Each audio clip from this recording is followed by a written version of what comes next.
Go fucking for it, starting off, bro. They had fucking the Fiend Bray Wyatt against Randy Orton. This match was pretty cool. I mean, the match itself was like whatever.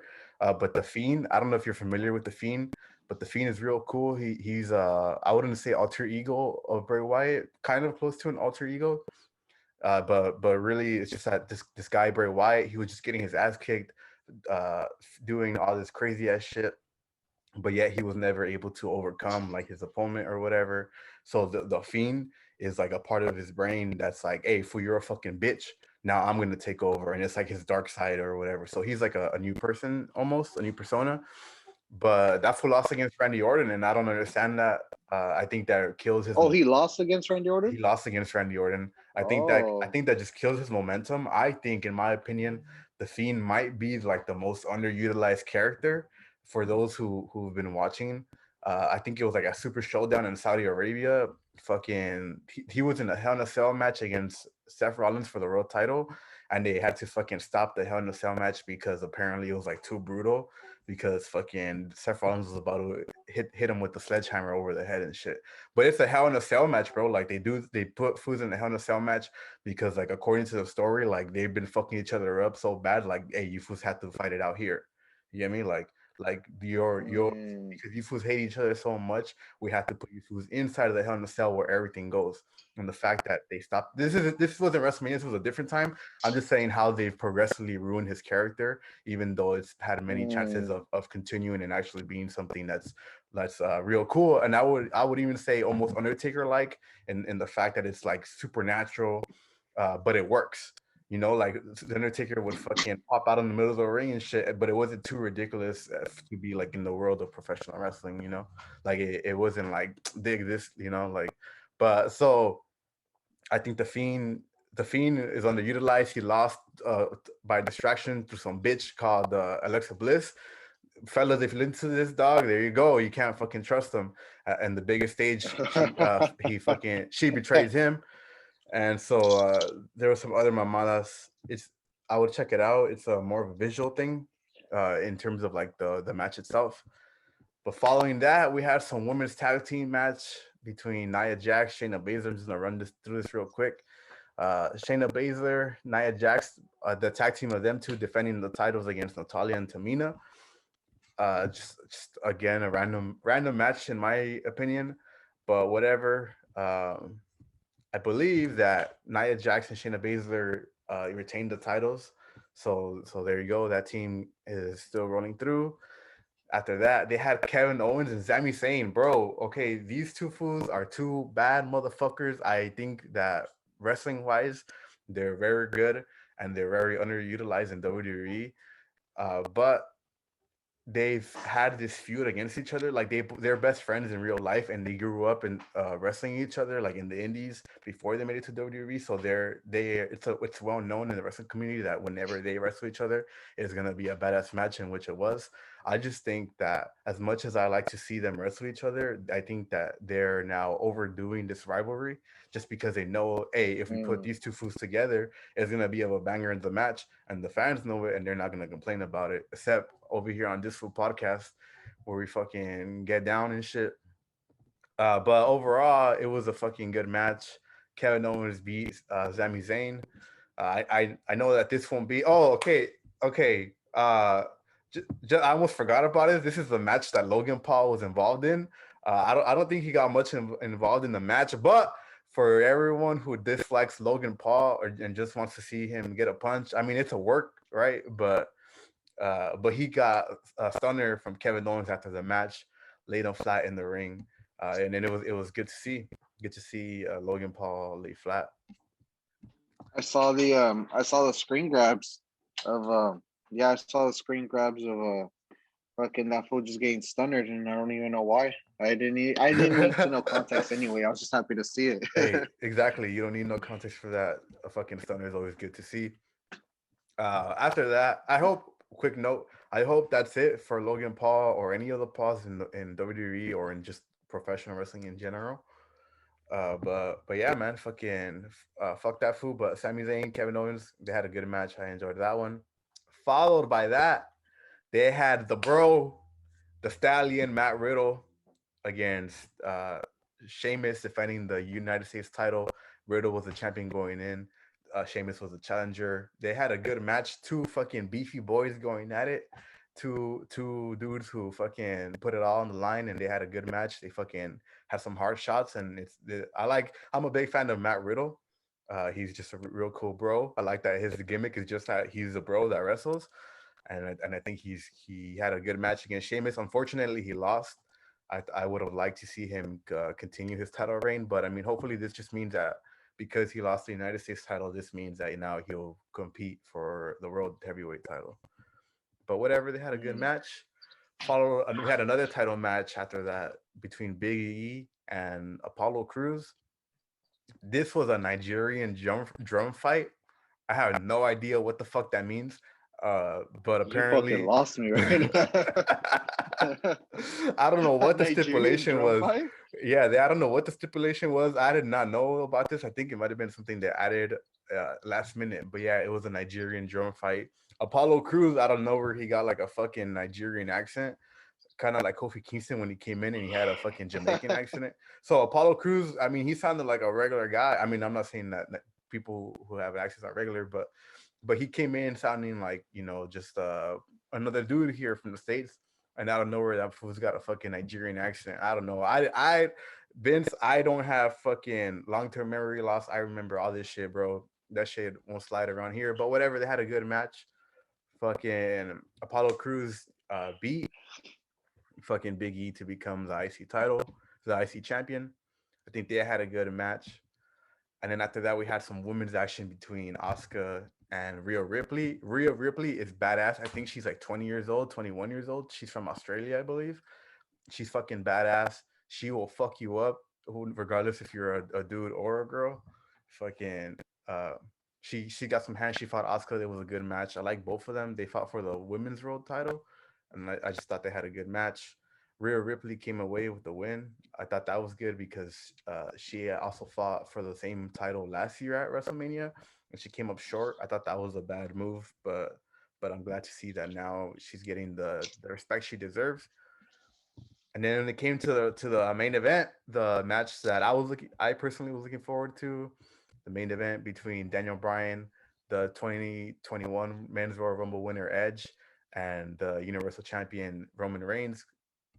So I thought it was good. I thought the visual of Roman, he was wearing like a damn, I don't know what to describe it, but like I'm just gonna say a chain out of flowers. I know there's a proper term for it, but it just looked cool as fuck. It looked very, very it was part of his culture. I thought the visual of it would look good with him in the world title, walking out with his cousin Jay Uso and Paul Heyman. I thought the visual was good. I thought the match was good.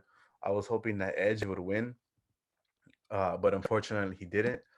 But the finish spoiler here, if you didn't see it, um, he All fucking right, so he. spoiler in three, two, one. You bitch ass fools. Okay. This fool, they were calling it like a kino. I don't know what the fuck they were calling it. Michael was calling it something weird, but this fool fucking he was laying flat. Daniel Bryan and Edge were laying flat like on chairs. They had a chair and they were laying like flat. And this fool fucking basically smashed their head in with another chair, making like a sandwich and shit. So Yeah, one so you sandwich them with chairs? yeah, so You they were said, both guys were oh, already on okay. the floor. Fucking came boom bang on the head. I'm sure if that was happened to anybody else, seizure on the spot. Uh, but but yeah, after that, Daniel Bryan dragged. I mean, Roman Reigns dragged Daniel Bryan or Edge on top of each other and pinned both of them at the same time, 1, 2, 3, to fucking stay Universal Champion. I wanted Edge to win just because nostalgia, and just because he came back from that injury where he was told that he would never be able to wrestle again. So I just think that story is pretty incredible, and I would like to see that wrap up with the world title win at WrestleMania. Unfortunately, that didn't happen, but I understand why they made the decision to keep the title on Roman because man, like I said, like that visual, the presentation of him with the world title, he looks like a world champion, man. Hmm, interesting. Thinking about it, the fact that Edge is, I already forgot how old he is. The fact that he's way older than most of these guys, at least. Nostalgia for us because we grew up watching him in his prime and stuff. But it's weird that to see him come back and then he doesn't win the belt. But I guess it kind of makes sense too, because once he wins the belt, he needs to have like a title reign or a title defense streak going. So he probably wouldn't have had that much in him, and they probably would have thought it was cheap. This is what I'm guessing. I'm guessing if he won, he probably would have only had maybe at the most like maybe 5 defenses at most after, and then he would have lost it, and people would have been upset because that's not enough defenses. I don't know how long a superstar normally holds the championship. I don't know what's the normal duration of time, but I guess it feels like you're damned if you do, you're damned if you don't. You're damned if you do give Edge the title because then he has to stay longer and maybe he gets injured again and he's just completely fucked at that point, or he loses like yesterday, and I mean that's just it. You keep it going because I guess when he doesn't have the title, I'm thinking more like he could probably make more appearances here and there.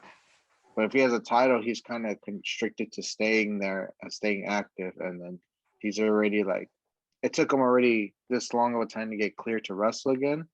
It's probably not the wisest move to make him defend a championship right now, you know? Yeah, definitely. Or maybe he just needs to do like, super big name fights, you know, just to like keep the crowd going and shit like that. Shit, bring back Christian and fucking have those two fools do a tag team match with somebody or against somebody else, you know?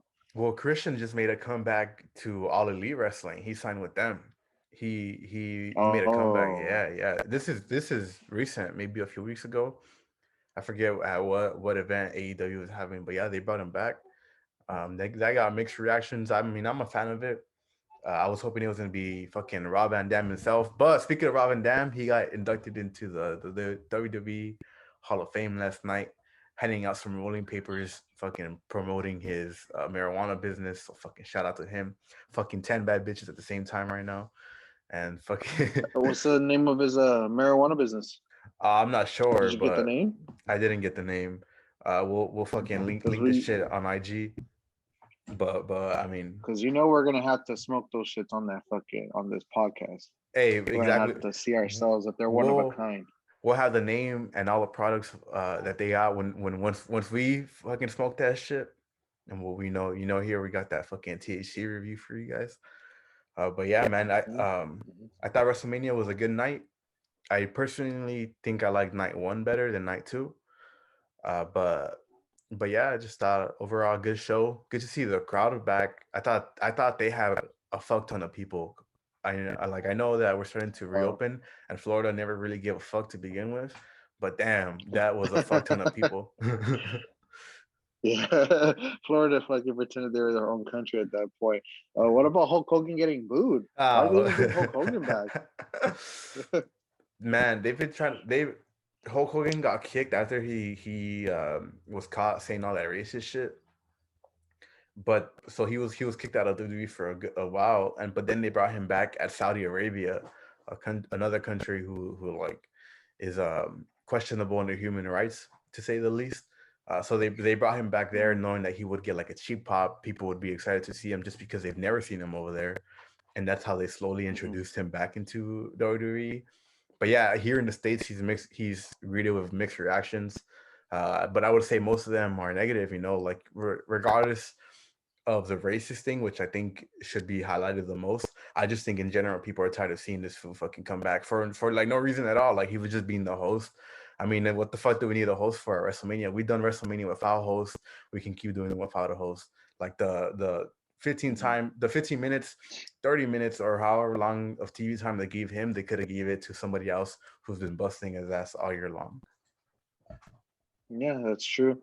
Yeah, that's kind of weird. Well, maybe I'm comparing apples and oranges, but like we said this past Saturday, how Benoit kind of just got erased from the ether, and he just got sent to the ether, and nobody mentions his name. But Hulk Hogan, who's obviously said some bad shit, is still being brought back in. Like I don't know. Like I said, maybe it's apples to oranges, but I would think like, well, if that shit's not permitted and it's a tragic story, then why are we even letting this alive motherfucker who might say the same shit again, you know, and get caught again, fucking come back into the spotlight? And it's dumb because if he's not wrestling, the fuck does anyone care what Hulk Hogan's doing? No one's asking what the fuck is Hulk Hogan thinking, you know? When we have policies going on in the world, no one's saying, hey, let's get fucking Hulk Hogan's opinion on this. Like, no one gives a fuck. Nobody cares. I'm sorry, that fool's not like really he's not really too relevant to anything right now. You know, unless they fucking get some crazy ass story going with him. But let's see. Let's. You know what I can get behind? Actually, I can get behind a potential plot line where, um, fucking Vince and fucking Hulk Hogan start getting to all these arguments week after week, and it gets to the point where Vince is just like, ah, fuck it, I'll wrestle you for the ownership of the WWE, you piece of shit. And then fucking Hulk Hogan actually wins, and then like fucking Hulk Hogan becomes a new WWE chairman or some shit like that.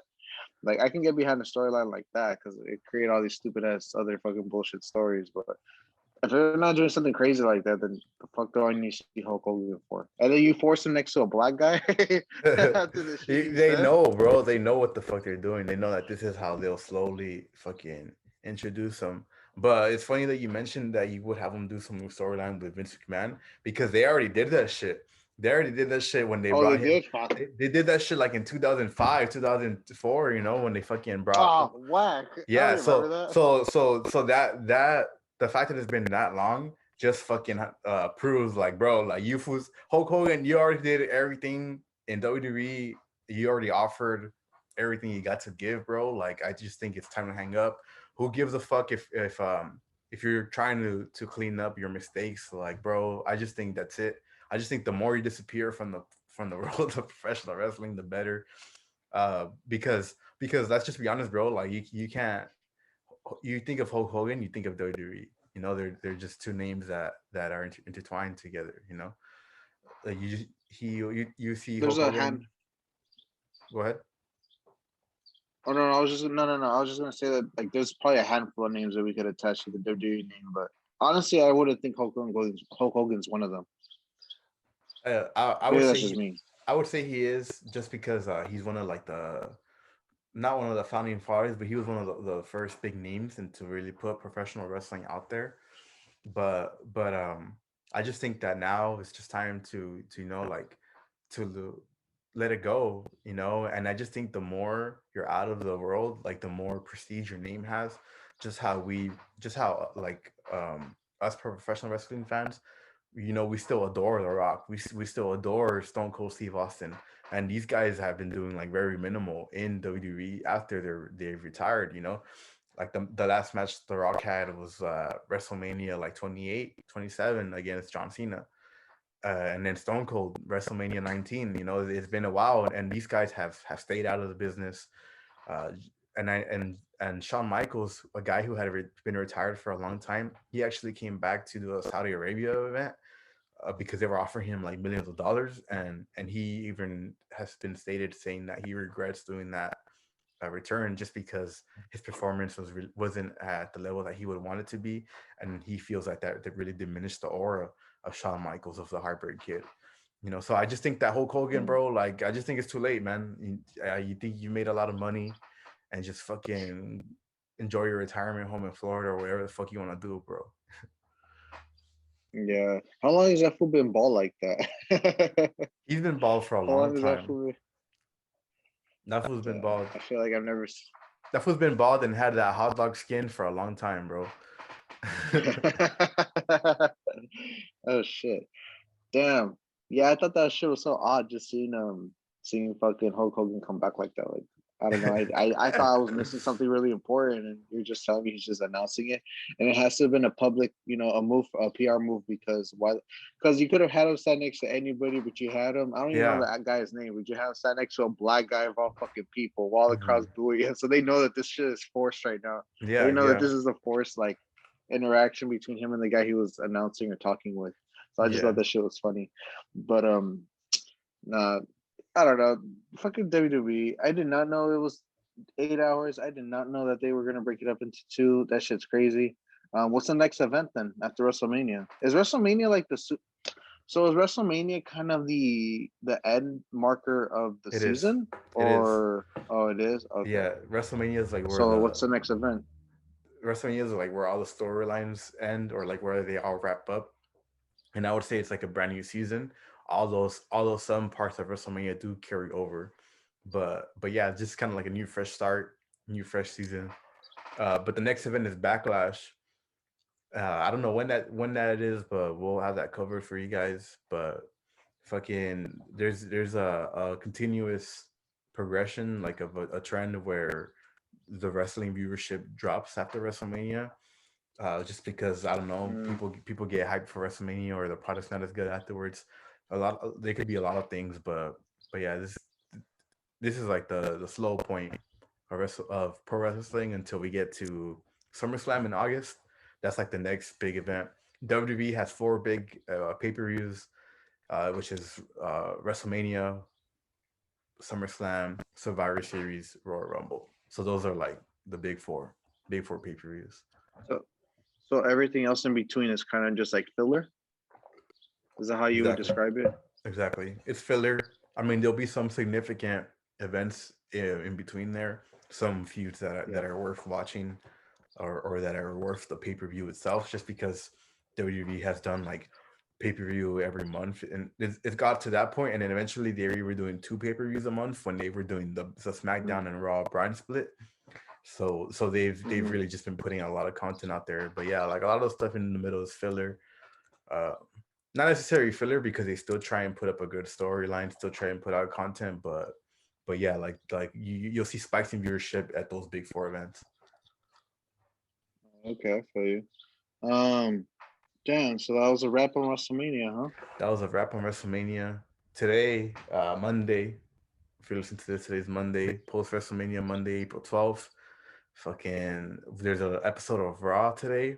The Raw after WrestleMania is notoriously known to be like real cool, because it's only like the hardcore fans. So at WrestleMania, you get the hardcore fans, you get the people with a lot of money, and you get like the Mm, people who were invited and don't really give a fuck. So they all go home, they all go do whatever the fuck they usually do. But then the hardcore fans are the ones who stay on Mondays to watch. So at the Raw and in like a smaller arena, I don't know, like 20,000 people. It's just hardcore fans in there, so their opinions and their thoughts and their voices are really heard with like chants, boos, cheers. So it's pretty cool.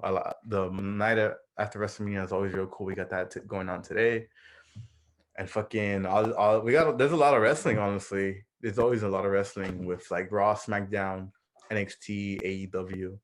It's always it's as a wrestling mm. fan right now. I mean, it's beautiful. There's a lot of content out there What a to time watch. to be alive. Yeah, as a sports fan, I think this is like the best time in sports. I think the only sports right now are missing is the NFL and football. Right, all other sports are currently active: baseball, basketball, hockey, fucking soccer. There's a lot of shit active right now, and pro wrestling just wrapped up in their big event. And we had Champions League soccer. So I just think right now in this time period, the best time for sports. I feel you. I feel you. Well, we're approaching that summertime, you know. Um, I was just gonna say, so I saw what you sent me about the whole Conor McGregor thing and fucking Dustin Oh Poirier. What the yeah, fuck is yeah. going on? I fucking tried going through all their replies and media and everything because I'm like, this felt so out of context. Like, what the fuck?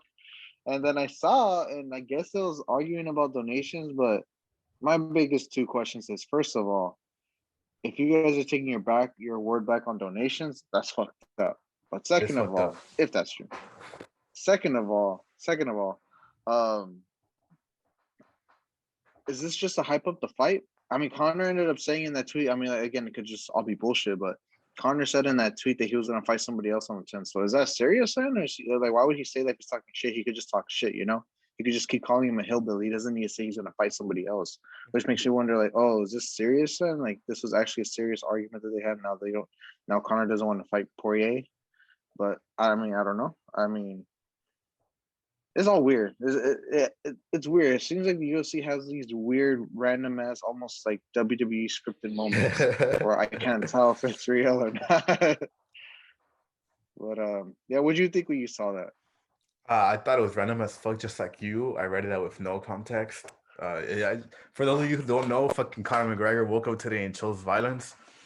That fool had a tweet, just calling fucking Dustin Poirier a hillbilly, saying that some shit about 500,000 with no plan in place, talking about the money that they were going to donate, and now he's saying that he wants to fight someone else. I thought it was random. I don't know if you saw Dustin Poirier reply to that with a gif of him knocking out Conor McGregor. that Yeah. current that currently almost has 40,000 likes. But I mean, a good question here is who do you think needs a rematch the most? Because they both have one win over each other, Poirier and McGregor. So who do you think needs a rematch most? um, who needs the rematch more? I Yeah, think. who needs a trilogy Okay, fight? so when we're so see, that's the weird thing about these type of fights is that like, are we basing it off of like who's not doing well in the UFC, like whose fight records are kind of starting to like go downhill a little bit? Are we talking about people that are not being relevant anymore? Shit like that. So I get it. I'm gonna say, I think okay, I think Connor needs it because he already lost and he lost against Khabib, but he did beat Cowboy. But I will say he probably needs it a little bit more because there's too much debate right now if he still has it or not. There's too much talk about him not being at the same level he's at anymore. No one's really dusting Poirier, and no one's like Dustin. No one's doubting Poirier like that. Everyone understands Poirier is just getting better and better. So I don't really think he needs it. I think he needs to focus on whoever's going to win between Chandler and Oliveira. He needs to focus on the winner for the lightweight belt. I think that I think fucking McGregor honestly needs the more profile fight, just because with that profile fight, it can slingshot him into like a title ship, like a chance at a title ship. He probably will have to beat everyone else again in the lightweight, maybe if Chandler and whoever wins between Chandler and Oliveira, then they face Dustin. Unless if Dustin wins, then it'll give a more prolific fight for fucking McGregor and Poirier for the belt, and it's a trilogy. So I think they should kind of. I'm not against them fighting again on July 10th, but I wouldn't be upset if they don't, because I know like they're just gonna. I feel like it's an inevitable meet down the road. Like whether it's just, I Mhm. would like to see it with the belt included. And I wouldn't mind seeing Yeah. McGregor fight more fools, like he fights Gaethje or he fights anybody else in the lightweight division, and then he makes his way back to Poirier for the trilogy and the belt on top of it. I think that will make it more interesting. So that's just my opinion. I think McGregor might need the rematch more, but if there's any way to get the championship included, then shit, by all means, go for it. Like I said, but it really is because Yeah. fucking McGregor's name's just not being respected right now. So I think he needs that fight to show that he still got it. No, yeah, I completely agree with you for all the reasons like you said. It's crazy that people are doubting McGregor, but and Dustin Poirier and McGregor are the same age, so that's just crazy. They're both at 32 years old. But yeah, I also think that McGregor needs to rematch the most just because he's the one that lost the second fight, the most recent fight. And Dustin Poirier, yeah, he looks right now on like he's on his way to success. But even though McGregor I would say he needs this rematch more than Poirier does. I think McGregor can just easily move on to another money match, whether it's against fucking Nate or whoever the fuck wants to step in there Mm-hmm. with him. Or that, like, he could take his time, go fight Nate instead of then just come back whenever they have the results of Chandler and Olivier, and then find out. Let Dustin get his title shot. If he wins, then McGregor pursues Dustin. Dustin doesn't win, then move on to the next big money fight or try a championship run. I don't fucking know, but yeah, Nate Diaz, shit, that's a trilogy that can happen too. Like if Poirier doesn't happen, like the Diaz one is just as good. Yeah, we had fucking John Jones the other day, and now McGregor fucking backing out of fucking fights over money and shit. So I Mm-hmm. mean, we still got some good fights coming up. Fucking, I know that we got a Masvidal Usman rematch coming up as well. Fucking excited for Mm-hmm. that. I looking at Mm-hmm. it on paper, I had put my money on Usman, but after further research, I didn't know that Masvidal had taken that first fight on a short notice and and Yeah. and prepared for, in like a week or something like that. And the fact that that went to decision, I don't know, man. I think that speaks volumes of how tough Masvidal is, or he might just be always ready. Who knows? But man, that's gonna be a fucking brutal and dirty fight. Yeah, I mean, we'll leave it on this note, especially that since you brought it up, we'll leave it on this. Um, the fact that people don't know Masvidal took a 6-day notice, 6 or 7-day notice, and it went to decision. Yeah. It's like, okay, how the fuck he was maintaining himself with Usman with no real camp. Mm-hmm. So what would that speak when he has that full camp just like everybody else? Yeah. So I wouldn't be surprised if Masvidal wins. I don't like Masvidal, but if he wins, I'm not gonna be like, oh my god, what the fuck? Like, it's come on, man. Like, watch him fight. We're gonna see. But yeah, this should be an interesting ass fight, because who knows? Maybe that shit got to Usman too. Maybe he's thinking about like, damn, I let this shit go to decision, and this shit was only on a 60 notice. Like, I gotta work on myself, you know. I mean, to play devil's advocate here, we can give credit. We can be fair to Usman, and he was preparing for. I forget who Usman stepped. I mean, who Masvidal stepped in for, but Usman had been preparing for somebody else. So I mean, we can throw that in there too. Mm-hmm. But I still think that Masvidal was more impressive just by joining in that 1 week period or whatever time that they gave him. And being able to put up a good fight, man, I think it's gonna be fucking crazy. Looking forward to that. It's fucking Monday, start of the week, bro. Looking forward to a good week. Hope all you fools are having a good week too, including you, Dave. Fucking let us know what your plans are. We got this new episode coming up. And we hit us up on IG at This Fool Podcast on YouTube. What do you got to say to these people, Dave? Just real quick, anyone needs a rematch, I'm gonna say right now, Masvidal and Askren need to run that shit back ASAP. Pronto. I need to see that shit run back. No flying knees this time, bitch. Let's see what everyone's got. But other than that, gotta keep working on ourselves. You know, gyms are open now. Gotta start hitting the gyms. Gotta fucking get their summer bodies going. You know, global warming's going on, so we know summer's been extended to October now. So you guys have time. Hey, anyway, the summer solstice is officially on June 21st. But if you live here in California, you know that it's fucking summertime almost all the time here. So get your shit together. You got in fucking March. You got maybe like 6 weeks. Yeah, you'll be at the beach in like 4 weeks, bro. Fucking head to the gym right now. I hope you're listening to this shit while you're at the gym. But bro, time's coming up. You're gonna have to take that shirt off sooner or later. Don't be that guy that's in the pool with his shirt on. So bros, fucking take care of yourselves. Late Dave are out of here. We're about to go kick this week's ass. Fucking shout out to everyone who listened to this. Fucking catch you guys next time.